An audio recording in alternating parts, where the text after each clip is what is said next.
Good morning po ulit. Amen. Ngayon pong umaga, gusto ko pong kunin ang inyong atensyon and I want you to focus on this. So bago man lang po matapos ang buwan ng January, ay papasok na po tayo sa buwan ng love, love and love. Alam niyo na po yun. Yan. At pagdating po ng February, na po lahat po ay tuwa-tuwa.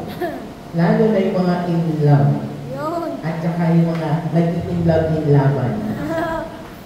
Amen? Sabi po nila, ang February daw po ay month of love. Pero ako po'y naniniwala na sa mga anak ng Diyos, araw-araw ay araw ng pagmamahalan. Amen po ba? Because that is the greatest commandment of God, that we should love one another. Amen po ba? Amen. We should love one another. May pakikita po natin sa buong mundo, may papakita po natin sa ating community na sabi nga po ay ang isang Kristiyano ay makikita kung may tunay na pagmamahal sa bawat isa. Nagmamahalan sa isa't isa. Pero hindi po yun ang ating topic ngayon. Nabanggit ko lang po. Ready na po ba kayo? Sino pong ready na? Pakitaas ang kamay. Ready na. Kaya pag po medyo napikit-pikit yung inyong kalapit, medyo pindot-pindot niyo po para po mabuhay. Amen? Pindot-pindotin niyo po. Praise the Lord. Ngayong umaga po ay may topic ay pinamagatan ko pong a new walk for a new life. Kasi po, lagi po tayo, ang mga anak ng Diyos ay parang laging nagsisimula. Para po maging excited or magkaroon ng excitement ang buhay ng mga anak ng Diyos, lagi po natin ariin ang bukas ay laging bagong simula sa Panginoon. Amen po? That will give you yun yung po yung magbibigay sa inyo ng encouragement, ng excitement, ng pagpupursige na lumapit, lumakad, or laging makipag-usap sa Panginoon. Kaya lagi po natin isasaisip sa ating at remind ourselves na ang bawat darating na araw ay laging bagong simula. Amen po ba? Sabi nga, they are new every morning, great is thy faithfulness. Amen po ba? So ang topic ko po is about a new walk for a new life. Bagong paglakad sa bagong buhay. Amen? And I will start with the word that na sinabi po ni Pablo. Okay. Sino po ang matapang sa umagang ito? Sino po ba ang mga tatapang sa umagang ito? Hello, warrior of God. Matapang po tayong lahat. Akala nyo lang duwag kayo, hindi po. Matapang po kayo. Amen? Kung tanay ko po kayo na, kumusta po kayo ngayong umaga? Ayan. Sino bang bumansin po binati po kahapon? Sabi ko po kay Pastor Odessa, Pastor Odessa, kumusta ka na? Mabuti kaysa sa kahapon. So, ibig sabihin, totoo lang na ang mga anak ng Diyos ay may ginagawa ang Diyos sa araw-araw. May ginabago ang Diyos sa araw-araw. Iba yung nangyari kahapon, iba yung blessing kahapon, at iba rin naman yung blessing ngayon. Amen po ba? Iba ang pagtuturo ng Diyos kahapon, at iba rin naman ang Diyos sa pagtuturo sa mga anak niya ngayon. Amen po. So every day is a new life for us. Araw-araw ay bagong buhay sa atin. Amen. Amen po ba? May kausap pa po ako? Praise the Lord. Sino po dito ang matapang? Amen. Sino po dito ang mga anak ng Diyos na matapang na hinaharap ang mga challenges sa buhay? Kung tutuusin, ang buhay po talaga ng anak ng Diyos ay laging may challenge.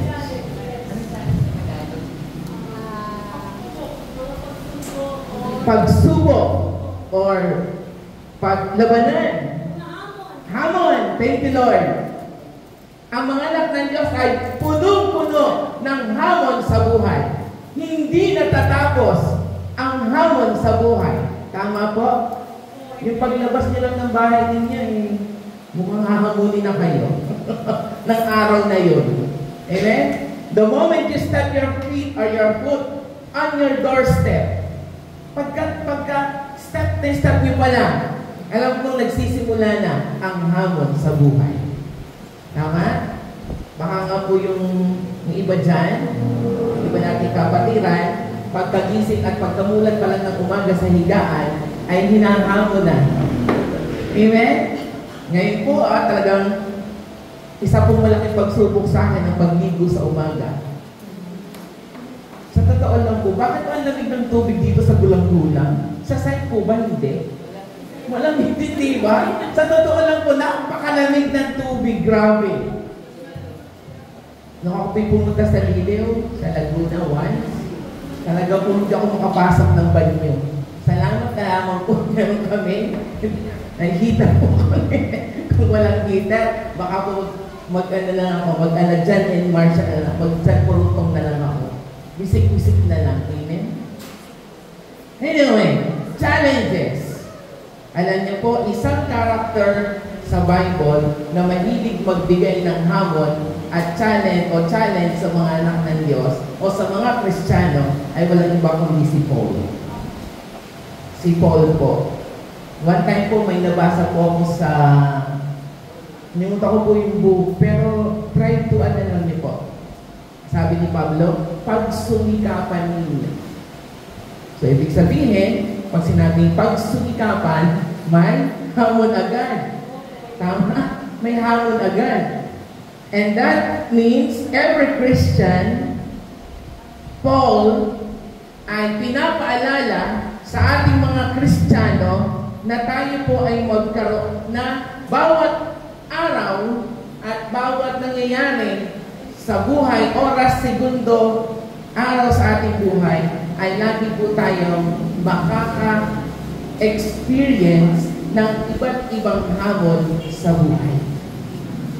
That's why Paul encourages us na huwag kayong bibitaw, never give up for these new challenges that the Lord has given you. Amen po. Now, let's talk about challenges in our life. Sa totoo lang po, pagdating sa paghamon ay talagang kung tayo ay kailangan ay patapangan, palakasan ng loob. Sabi nga sa palabas, laban lang. Amen? Laban lang. Nadadapa, natitisod, bangon. Laban lang. Amen? Nadadapa, natitisod. Parang may problema hindi kayang marisolbahan. May mga suliranin na akala mo hindi kaya. Pero the Lord encourages us to never give up. Amen? Sabi po ni Pablo, don't lose your hope. Pagsumikapan natin. Amen? Amen po. Yan, sabihin niyo po sa inyong kalabi, pagsumikapan mo, kapatid. Ang hirap sabihin, ano po? Ako man po, nahihirapan din magsalita.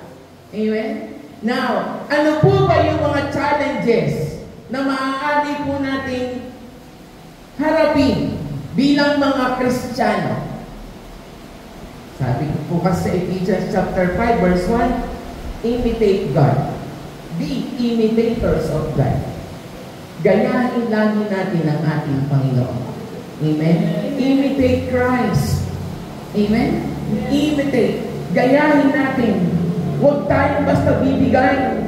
Huwag basta tayong give up. Move on. Move. Lakad lang. Walk, walk, and never give up. Amen po ba? Walk. Nadapa. Tayo. Ano po sabi sa Bible? Even the Christians fall 7 times 7 beses siyang malalaglag, 7 beses siyang madadapa, pero 7 beses din siyang babangon. Amen? Babangon tayo. Bangon tayo mga kapatid. This 2025, alam ko po na madami tayong challenges na haharapin sa buhay. Watch out. Amen? Ano po ba itong mga challenges na ito? Please, open your Bible in the book of Ephesians chapter 4 verse 17 to 24. Basahin po natin. Sundan niyo po ako. Kung kayo po ay may Bible, Tagalog, English, okay lang po. Verse 17. Sa pangalan ng Panginoon, binabalaan ko kayo. O, ayan na nga ba sabi ni Pablo, binabalaan ko kayo. Pag po ay sinabihan ng binabalaan, ano po yung first impression? What the first thing you will do? Ano unang mong gagawin nyo? Pag sinabing binabalaan kita, magtatago? Diba? O ibig sabihin, pag sinabing binabalaan ko kayo, maghahanda ka dahil merong isang bagay na parating na hindi mo alam. Sino po ba nakakaalam na bukas ako'y madadapa? Amen? Sa pagluluto mo ay maano ka doon? Papapasok ka? Nobody can tell. Tama po? Wala po makakapagsabi kung ano mangyayari bukas because the Lord knows well. It is in the hands of the Lord. Binabalaan ko kayo na huwag na kayong mamuhay tulad ng mga hindi sumasampalataya. Sa iba pong version, Hentin or Gentiles. Walang kabuluhan ang kanilang iniisip. Verse 18. At wala silang pangunawa dahil sa kanilang kamangmangan at katigasan ng ulo. Amen. Ako po kasi matigas ang ulo. Ewan ko po kayo. Wala silang bahagi sa buhay na kaloob ng Diyos. Verse 19. Sila'y naging alipin ng kahalayan at wala na silang kahihiyan. Wala na silang inaatupag kundi pawang kalaswaan. Verse 20. Hindi ganyan ang natutunan niyo tungkol kay Kristo. Verse 21. Napakinggan na ninyo ang aral ni Jesus at natutunan na ninyo ang katotohanan nasa Kanya. Verse 22. Iwan na ninyo ang dating pamumuhay. Hubarin. Ang nakalagay po sa English ay take off. Ay put off. Hubarin. Nahuhubad po palang pagiging Kristiyano. Nahuhubad po. Hubarin ninyo ang inyong dating pagkatao na nasisira dahil sa masasamang pagnanasa. Verse 23. Magbago na kayo ng diwa at pag-iisip. Verse 24. At ang dapat ninyong suot ay ang bagong pagkatao na nilikhang kalarawan ng Diyos at mahahayag sa matuwid at banal na pamumuhay ayon sa katotohanan. Binabalaan ko po kayo. Amen? So, ibig sabihin, watch out. Because you can never tell what will happen. Hindi natin hawak ang ating bukas. Only God knows what will happen. Amen? Now, let's talk about these challenges na pwede pong harapin ng mga anak ng Diyos. And I want you to watch out for this. Number 1. Paul encouraged us, number 1, to be different. Magi tayong kakaiba. Tama? Let us all be different. Different in what? Kakaiba saan? Ano po sabi ng 2 Corinthians, punta muna po tayo sa verse 17 ng Ephesians.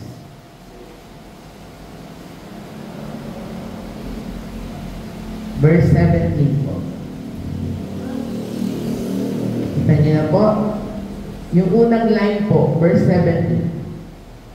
Sa pangalan ng Panginoon, binabalaan ko kayo, huwag na kayong mamuhay tulad ng mga hindi mananampalataya. Paul said to separate us from the unbeliever. Separate us. Ihiwalay po tayo sa mga hindi mananampalataya. Be different, mga anak ng Diyos. Kagabi lang po, sinusubukan na ako nito. Awan ko po ba? Pag ako po ay nag-prepare ng sermon, talaga po totoo pala na, sa totoo lang po talaga, na ang ituturo mo, sa iyo muna susubukin ka. Dahil nandiyan po yung mga batchmate ko when I was in college, na andyan po, wala si NNA. Kagabi po ay, talaga pong gumawa ang Lord ng paraan. For me to be different from them. Alam ko po kasi mga batch ko, pag ako inakit papalabas, kakain or mag-hang out or giginig, alam na this. Pero gumawa po ang Lord ng paraan para hindi po ako makasama nila. So instead of going to them or coming with them, buti na lang po at nag-chat si Rochelle. At tinakit po niya ako, kakal lang. Minadalas kakal? Millennial. Kakal. Kape-kape lang. Mabuti na lamang, God's timing, nag-chat si Rochelle. Fast, kape tayo. Mas buti na lamang, Lord, meron akong naging choices. Imagine mo, na-test agad ako for being different. Dahil naniniwala po ako sa 2 Corinthians chapter 5 verse 17, when you become Christian, when you become born again, you are given us a new birth. Tama? Kaya nga po sabi sa Matthew John 3:3, you must be born again. Hindi kayo pinanganak sa laman, ngunit pinanganak sa Espiritu. Tama? You must be, at ang ibig ko sabihin ng born again, the Lord has given us a new birth. Binigyan po tayo ng bago, kaya bagong pagsilang. Sabihin nyo nga po, new birth. Bagong pagsilang. Amen? And then 2 Corinthians chapter 5 verse 17 said, at kayo po ay nagkaroon ng new birth, you are now new creation of God. Somebody say amen. Amen. You are a new creation. Ano sabi doon? The old has passed away. Behold, the new has come. Bago ka na. Bago ka na. The challenge is, show this world, the universe rather. Joke lang. We must show to the world, the universe rather. Sorry po, yung kagabi ko lang naulit na nabasa. Amen? That I am confidently beautiful with a heart. Joke. Eh? We must show the world that we are different. We are, the Lord has given us a new birth, and we are now a new creation of God. Pero hindi na po ako nag-i-insist. Wala namang instant Christian, tama? Wala namang pong instant. Sino po dito naging instant Christian? Nung tinanggap niyo si Lord, oo. Nabago ba agad tayo? Hindi. Because ang pagbabago ay on processing. Amen. Kaya sabi ng Lord, we are renewed little by little and glory to glory. Being different is showing that you are changing from little by little. Amen? Sabi ko, sabi ko po, masungit ako before.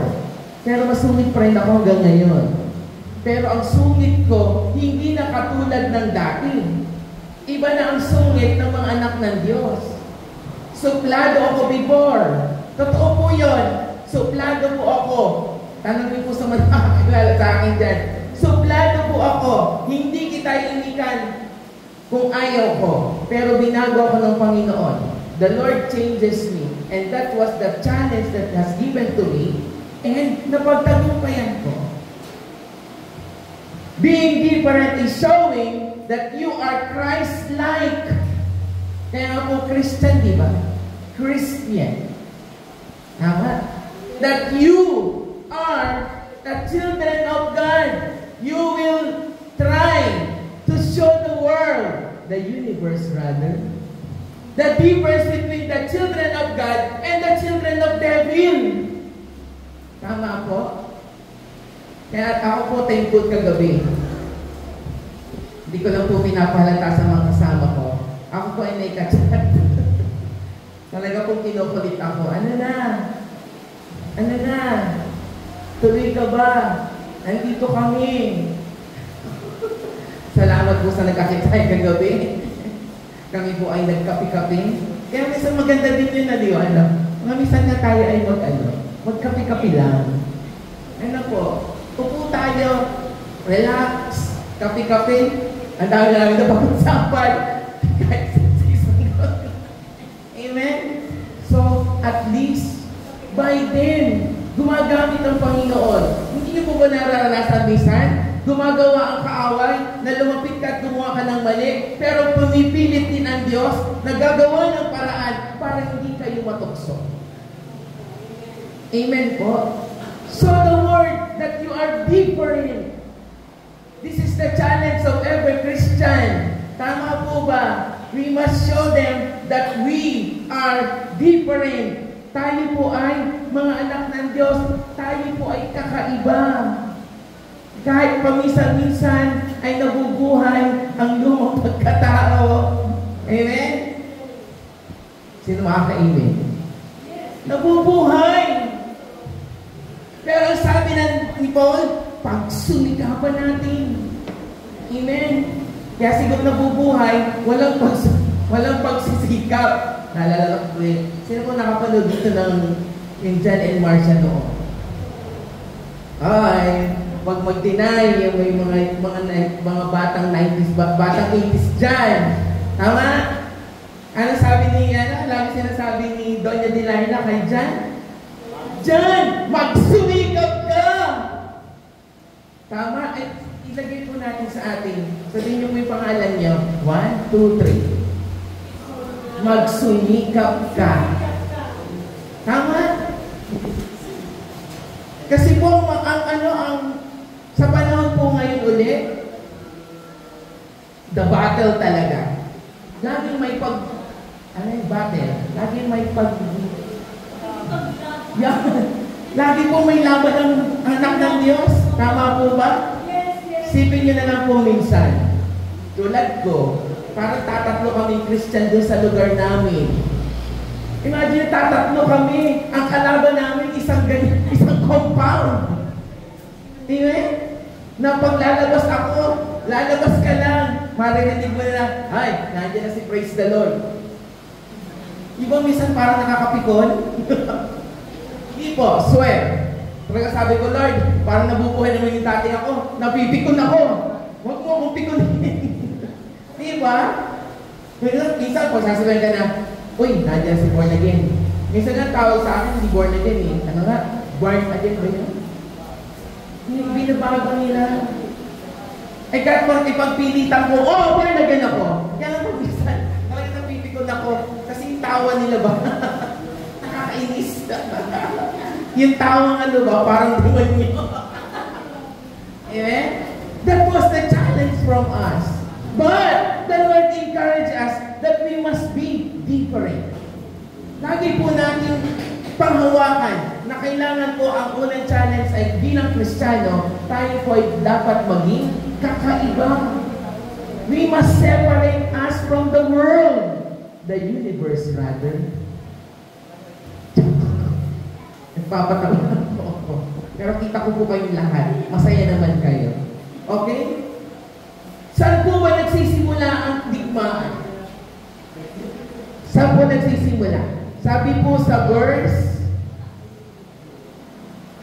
17. Verse 17.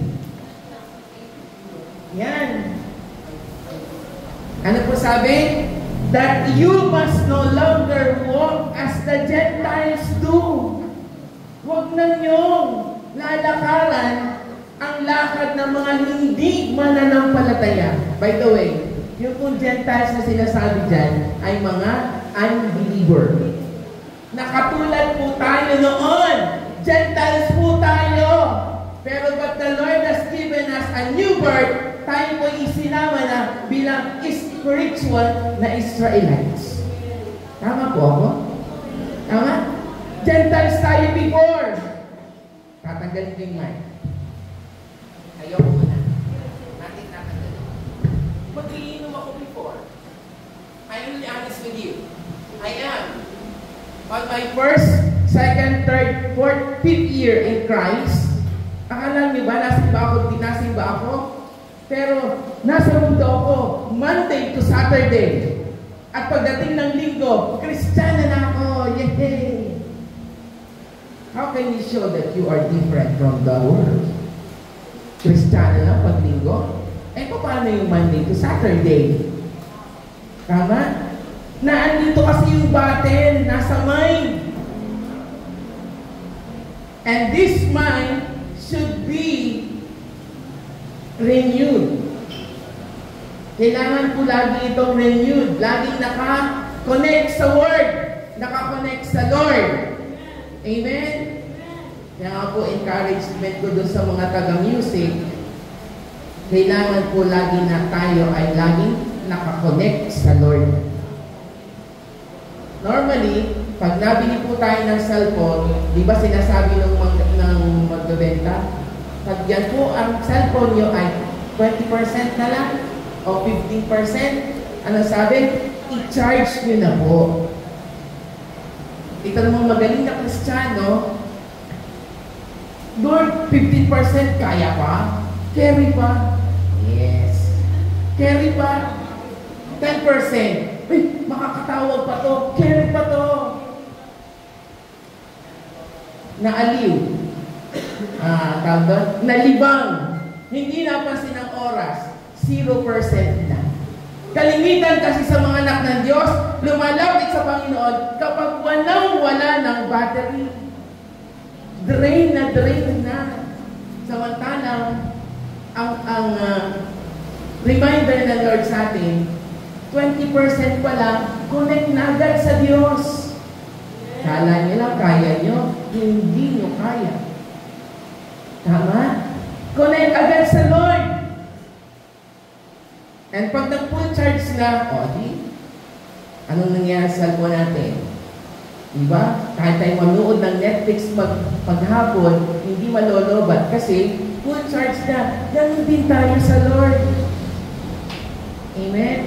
Basahin niyo po yung Awit chapter 1. Awit chapter 1, the whole chapter.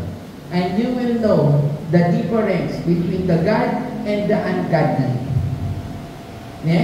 Bakit siya namumunga sa tamang panahon? Hindi nalalagas ang kanyang mga dahon? Why? Because he was connected in the Word of God. Amen? Nasaan pa ang battleground ng mga anak ng Diyos? Sa isip at saka sa puso. Puso. Verse 18. Ano po sabi sa verse 18? They are darkened in their understanding, alienated from the light of God because of the ignorance. Gusto niyo po bang maging ignorance kayo sa salita ng Diyos? Meron kahit aminin man natin o hindi, may mga anak na ignorant sa Word of God. Kahit nga sa book, tanungin mo, ilang book meron sa New Testament? Ilan ang book sa Old Testament? Anong first book sa New Testament? Anong first book sa Old Testament? Diba? Minsan din natin alam. Kahapon, tinanong ko, ano ang unang 5 libro sa Old Testament? Genesis, Exodus, Leviticus, Numbers. Ano nga ikalima?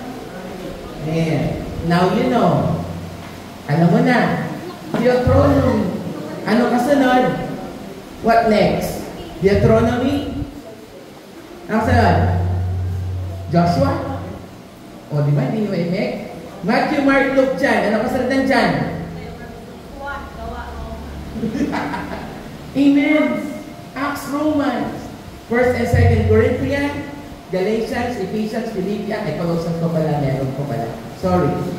Alam niyo po, parang wala akong grade 1 ngayon. Ako po ay bumalik sa basic. Grade 1 na ulit ako. Hindi ko sinasabing back to 0 ako. Back to 1 lang ako. Sinisimulan ko na po ulit mag-memorize ng Old Testament and New Testament. Dahil alam ko po ang nagagawa ng salita ng Diyos sa mga anak niya. Alam ko po ang nagagawa ng salita ng Diyos sa mga followers ni Christ. Sino ba dito ang mga followers ni Christ? Amen. Amen. Subukan niyo po na hindi magbasa ng Bible. Teka po. Huwag niyo po akong sasagutin na tatanungin ko lang kayo. Gaano kayo kadalas magbasa ng salita ng Diyos? The Lord said in awit, meditate the word day and night.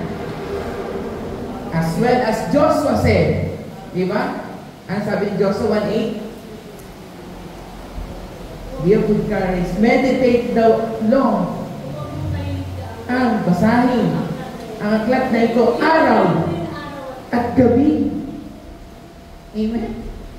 Ay, mga anak ng Diyos, nagbabasa na ng salita ng Diyos, tuwing linggo. Amen.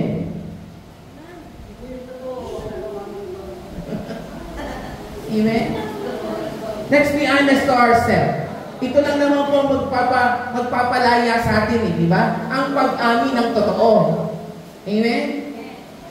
Kahit naman po ako kaya sabi ko sa inyo po, bumabalik na ulit ako back to basic. But not 0, back to 1 up. Genesis, Exodus, Leviticus, Numbers, Deuteronomy. Dalang muna ako. And then Matthew, Mark, Luke, John. Yan. Para at least balance. Ano po? Old and New. Ang Old Testament, ilang book? Ilang book? Ha? 66. Tama ba? No, lahat na pala yun. Ay, thank you. 36 ba ang old? 39. 39.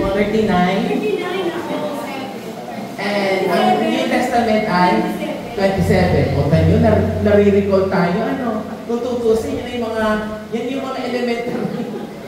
Di ba tama? Yung mga elementary na pagturo sa Panginoon, di ba? Ilan ang book sa New Testament? 29. 27 sa New. 39 sa Old. Tama? Ang huling aklat sa Lumang Tipan ay Malakay. Sa New Testament, Revelation. O, di ba? Ang sarap pag-aral baktuan. O, di ba natatawa ka ng mga meeting niyo? Tama? Kahit naman po ako, alam niyo po, pagdating sa awit, Psalms, Proverbs, ang sarap ng Proverbs? Songs of Solomon or Songs of Songs. Ecclesiastes, that is Song of Songs. Tama na? Di ba? O, pagkadating na Songs of Songs, hindi ko lang sunod-sunod. Anong tawag yung fruit salad na. Nauna na si Panea, nagiging Isaiah, nagiging Ezekiel. Kung may Hosea pa, may Haggai pa, may Habakuk pa. Tama? Nararamble ako. Pero the Lord teaches us kung paano, di ba? And this is a big challenge to us. Tama? Grade 1 pa lang to. How can we be different from the world? And even the Bible, and even the books in the Bible, hindi natin alam. Sino po may hawak dito ng Old Testament na Bible? Subukan yung buksan, Nahum. Huwag yung titingnan sa table of contents, ha? Try niya po, Nahum. 1, 2, 3, 4, 5, 6, 7, 8, 9, 10. O, diba? Ang tagal. Pero kung memorize what Bible mo yan, isang ganyan lang, tama. Tama po? Am I right? Diba? Be different. Kaya po siguro hindi ko ma-affect yung mga kapatid ko before, hindi ko maipakita ang pagkakaiba ng Kristiyano at unbeliever. Opo, in all honesty. Hindi ko maipakita sa kanila kung ano nga ang isang pagiging born again. Alam niyo po, nung kaya po kayo na-awaken na nagising. Dahil nung pong December 31 ng gabi, bago mag-January 1, sabi ko, Lord, I want to show them that I am different. Nagpatugtog po ako ng Christian song. At saka, blessed ko naman, nakita ko po hindi yung aking yung maliit na yung Bluetooth ba yan, yung maliit, parang speaker na pag kinonect mo, yan, to make the story short, nagpatugtog po ako ng Christian song. Ang nagpatugtog ko po ay 10,000 Reasons. You know that song? Bless the Lord, oh my soul, oh my soul. May dumating po sa bahay, 3. Kasi syempre, alam niyo tayo mga Pinoy, di ba pag ganong 31 at nag-12 midnight na, ay kainan. Yung mga nagbibigayan, yung kakatok sa'yo, ay Nick, ito, di ba nagsishare ng food? Ay ako nagpapatugtog, sabi sa akin ay, kakaiba yung tugtog mo. Born again ka ba? In my 20 plus years, sa looban po, doon sa loob namin, doon sa aming compound, ngayon lang po nila nalaman na born again ako. How sad. Sino may kasalanan? Me, myself, and I. Diba? How can they know that you are born again? Ay hindi naman tayo different sa kanila. We're almost the same with them. Kung anong ginagawa nila, ginagawa din natin. Amen? Amen? How can we be different? And that was the first challenge that we will do. Kailangan tayo ay maging different from them. 1 John 1:7 said, hindi po ko ang nagsabi nito, si Lord po ang nagsabi. Bunso, meron ka? Ay, wala. Sabi po sa 1 John 1:7, buuin natin, basahin natin, mas maganda ito eh. 1 John, sino po nakakita na bago sa inyo basahin? 1 John 1:7. Maganda po sa English. Mas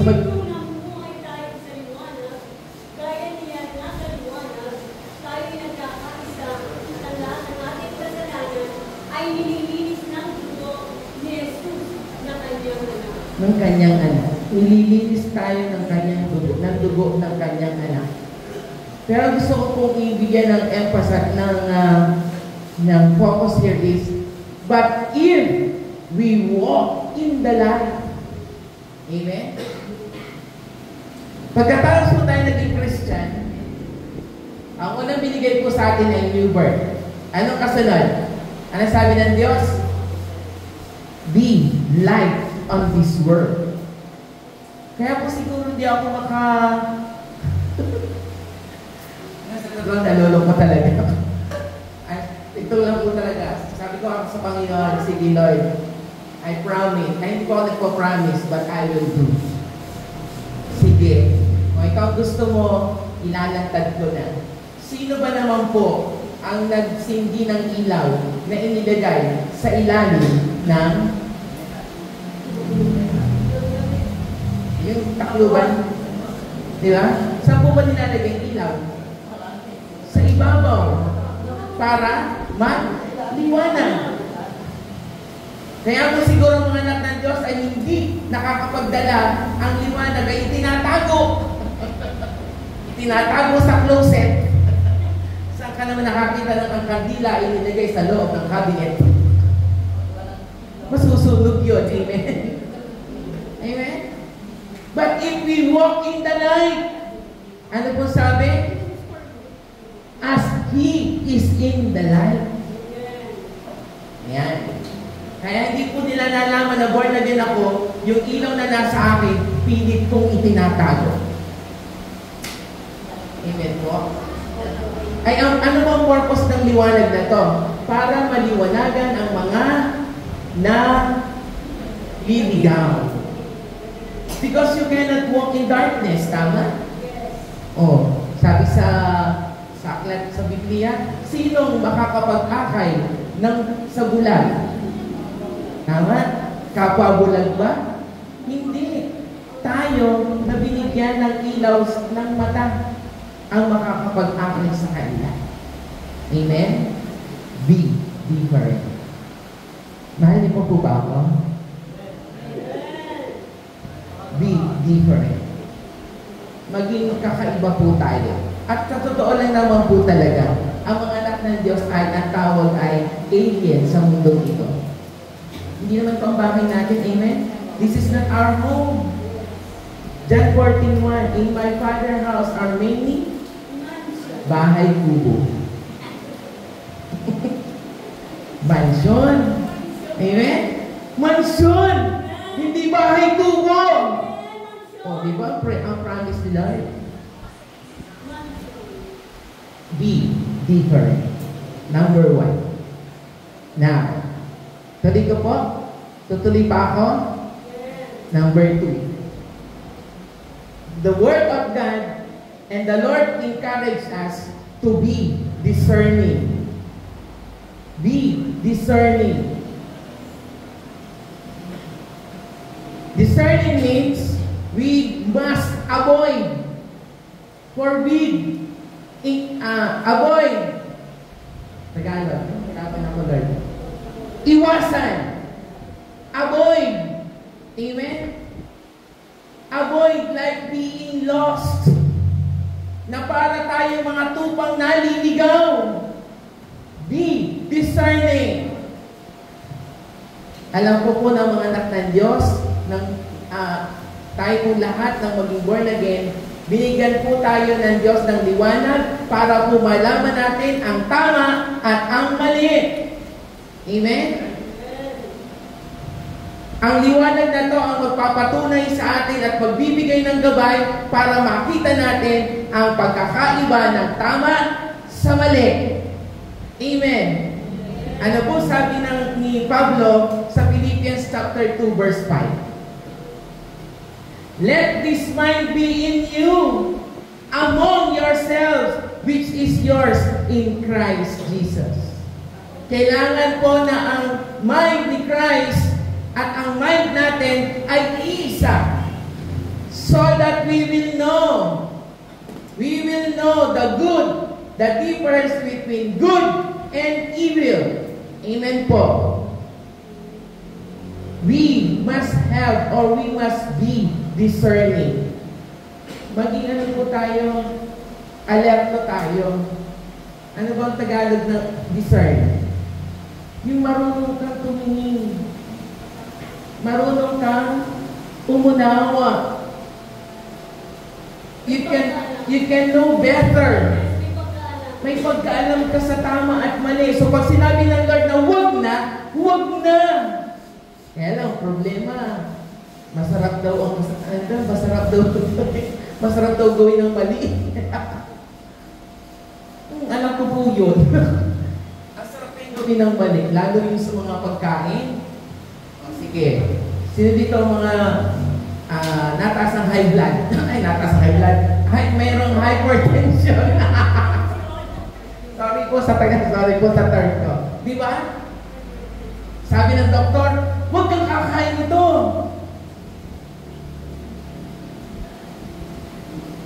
Di ba? Diabetic ka na, may diabetes ka, huwag kang kakain ito. Masarap kumain.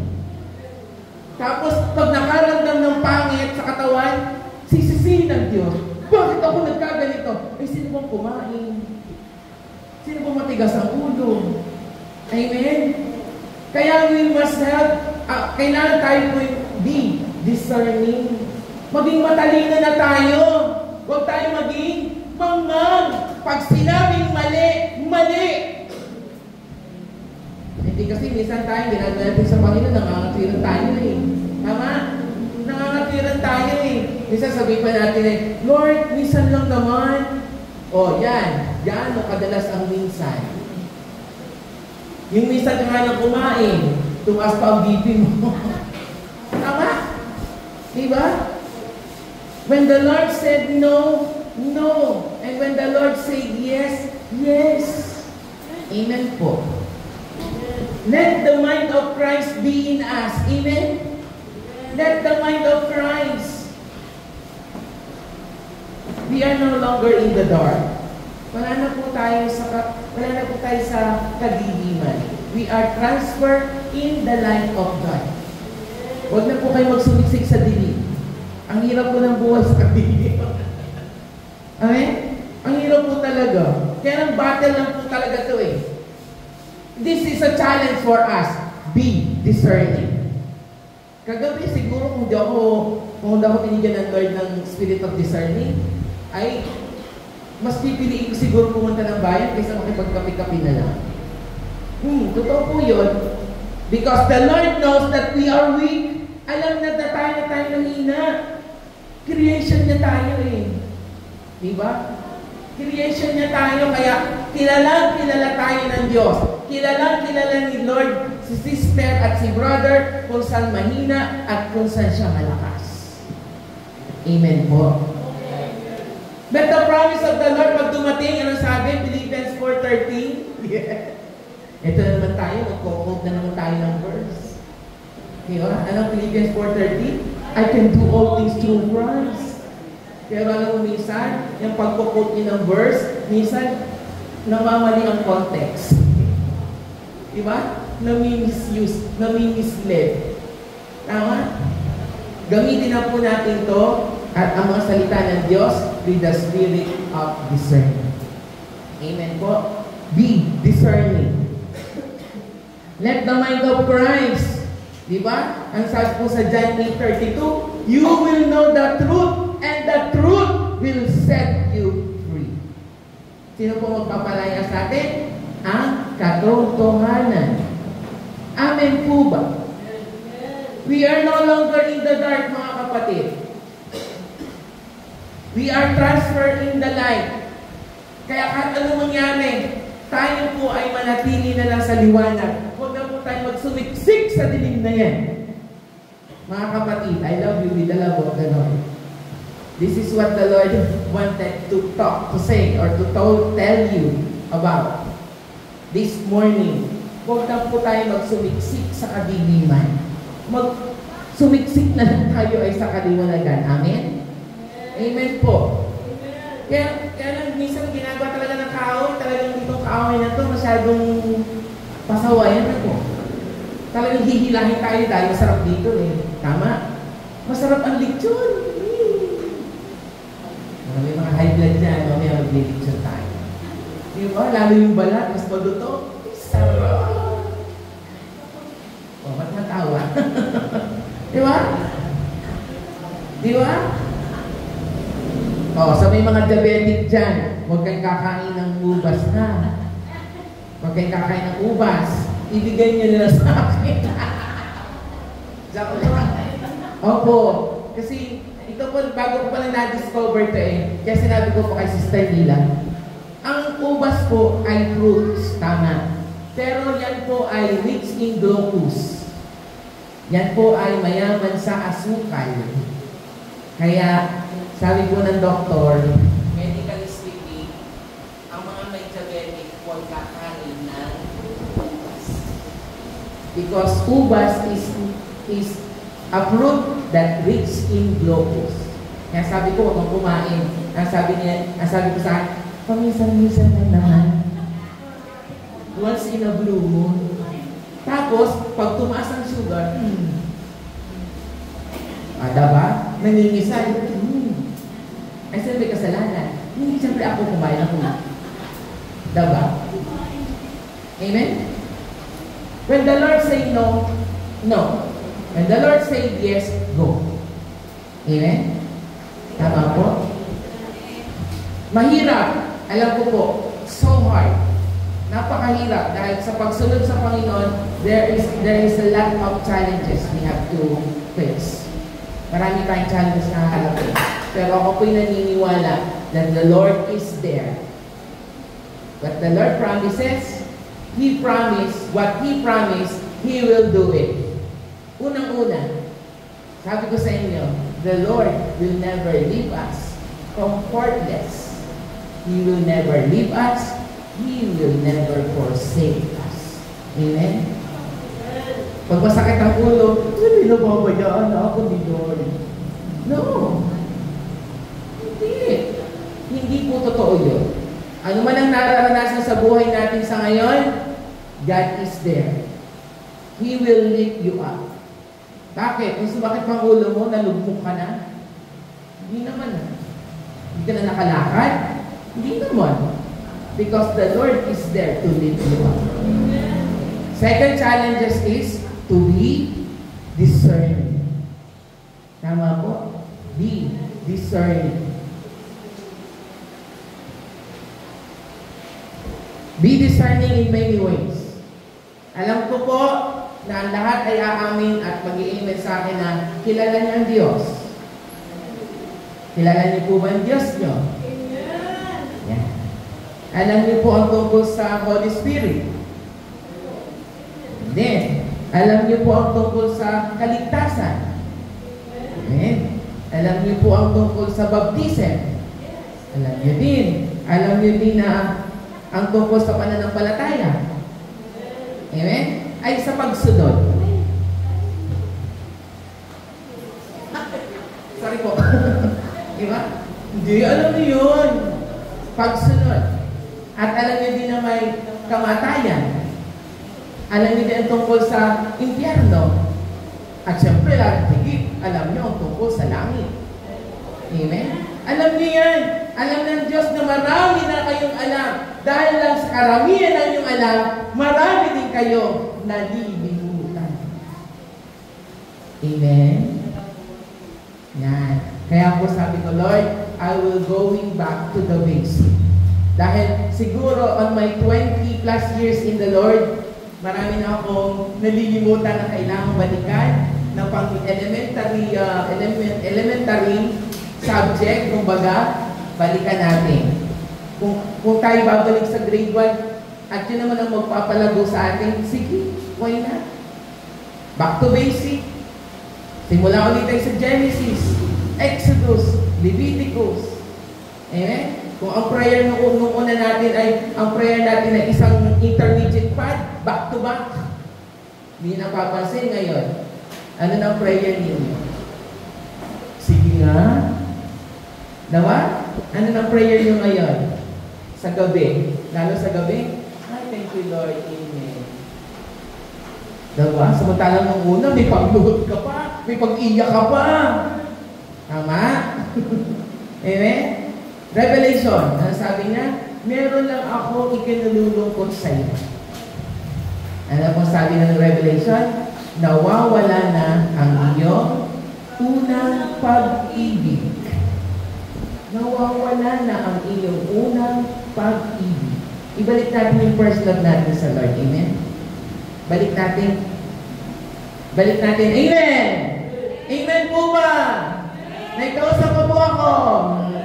Balik po natin yung ating first love. And last but not the least, number 3, verse 22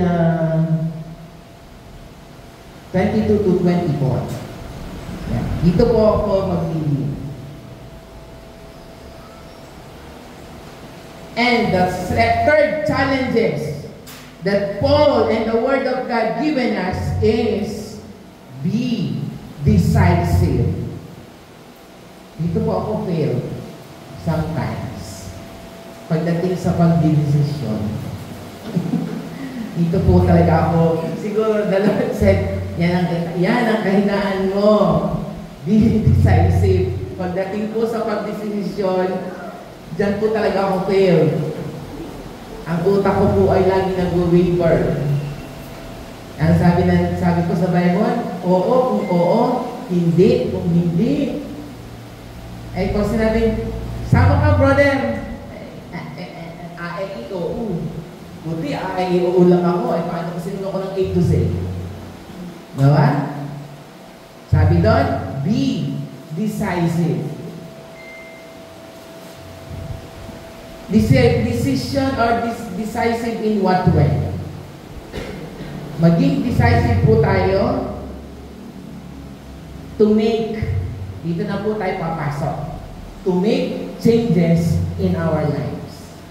Making decision gives you or it will come to a changes in our life.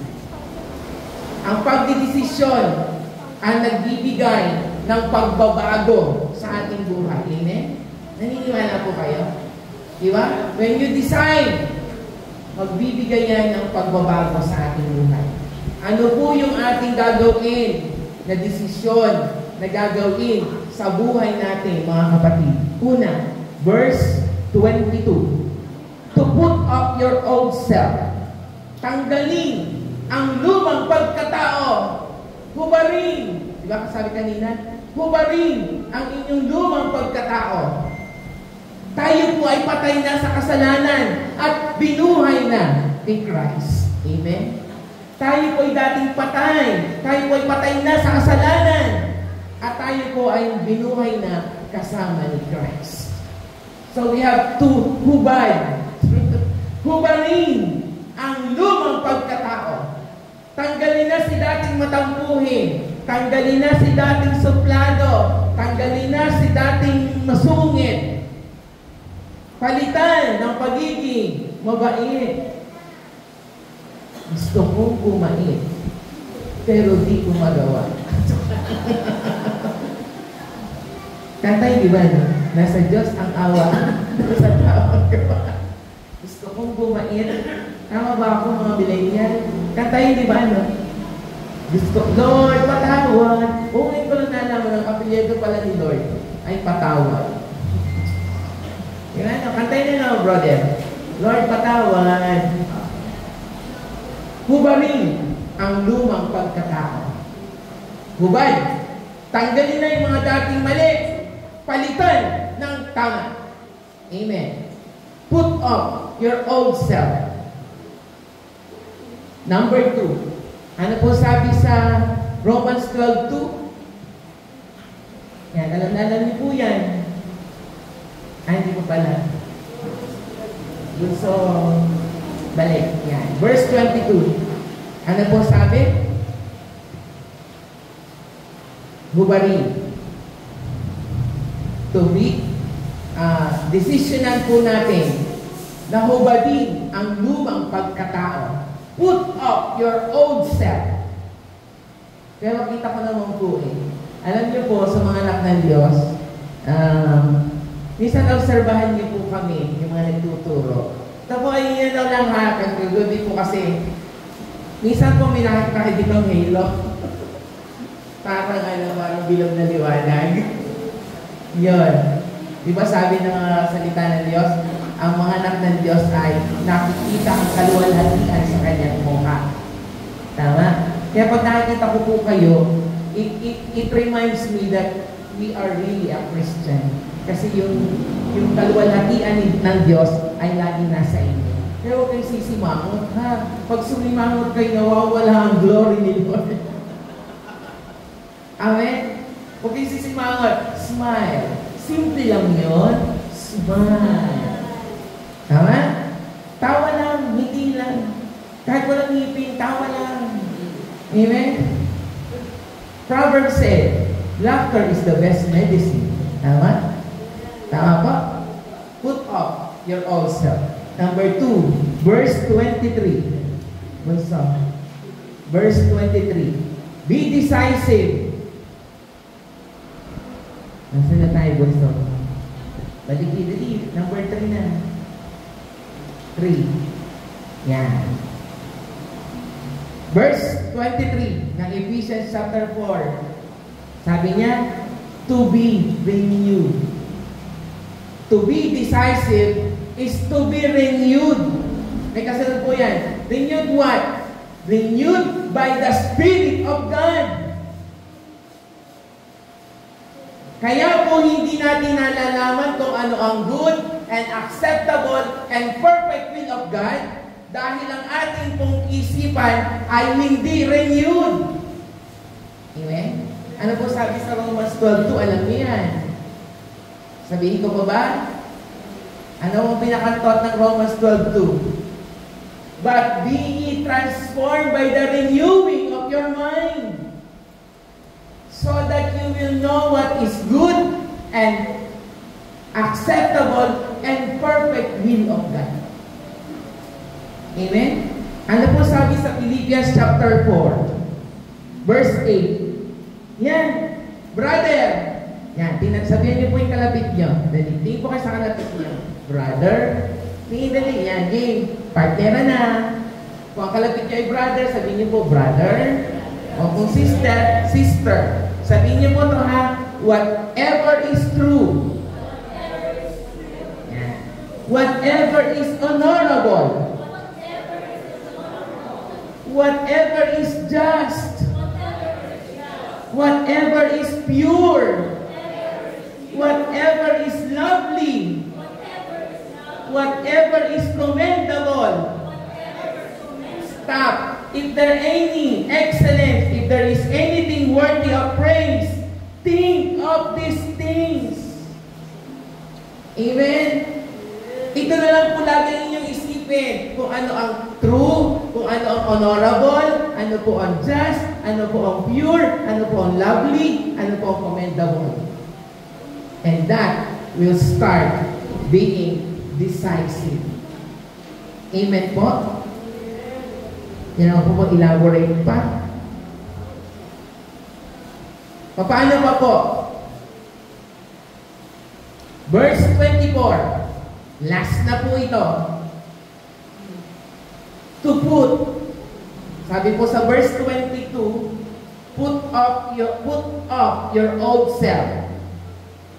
Next step. To be renewed our spirit.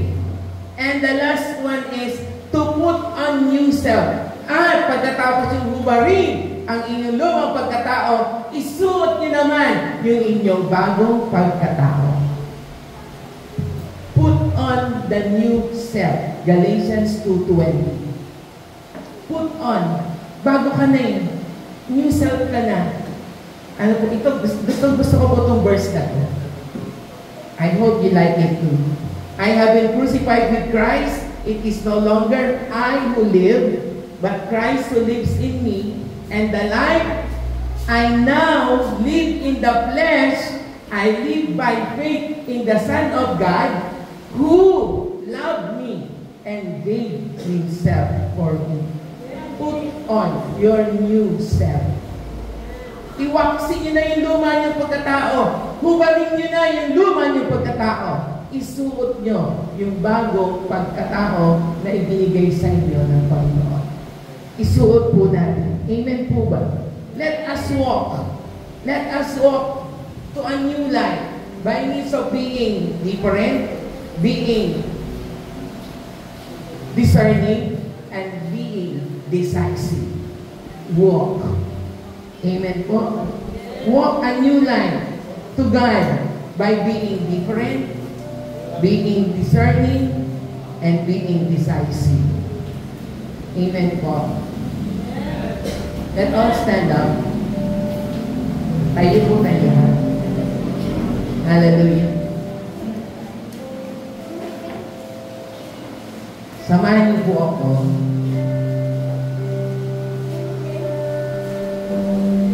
Sabay-sabay po natin isuot ang new self sa ating buhay. Amen? I want you to raise your hand. Hallelujah. Let everybody raise our hand to the Lord. Hallelujah. And start talking to Him. Hallelujah.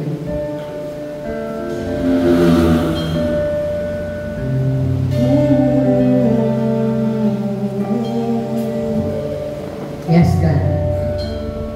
Gaya ng dagat na hindi na mapagal sa pag-alon, puso ko ay sa'yo magmamahal sa habang panahon. Gaya ng dagat na hindi na mapagal sa pag-alon, puso ko ay sa'yo magmamahal sa habang panahon. Gaya ng dagat na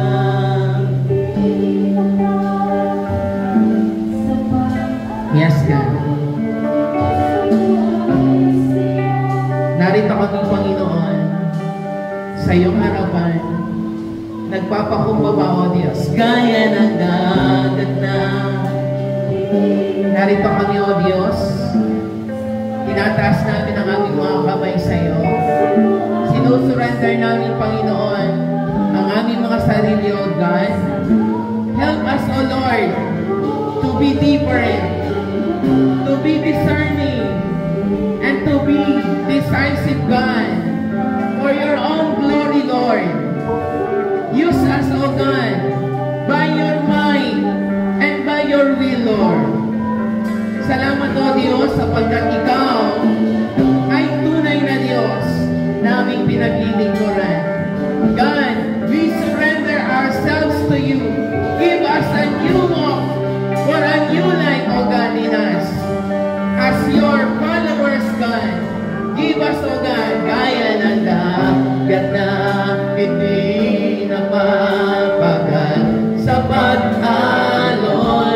Puso ko ay sa'yo nagmamahal sa habang panahon. Gaya ng dagat na hindi na mapagal sa pag-alon. Ang puso ko ay sa'yo nagmamahal sa habang panahon. Gaya ng dagat na hindi na mapagal sa pag-alon. Puso ko ay sa'yo magmamahal sa habang panahon. Natatanging kayamanan ko, ikaw ay sambahin.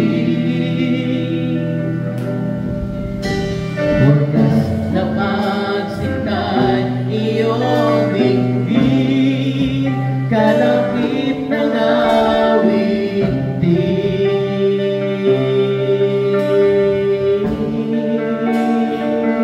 Oh, hallelujah. Oh, God. Salamat, Panginoon. Hallelujah. Gaya ng dagat na hindi na mapagal sa pag-alon. Ang puso ko ay sa'yo nagmamahal sa habang. Come on, sir. Sing the Lord. Gaya ng dagat na hindi na mapagal sa pag-alon. Ang puso ko ay sa'yo nagmamahal sa habang panahon. At natatanging kayamanan ko, yes, God. Thank you, Lord. Wagas na pagsintan iyong bigin, kalapit ng awit.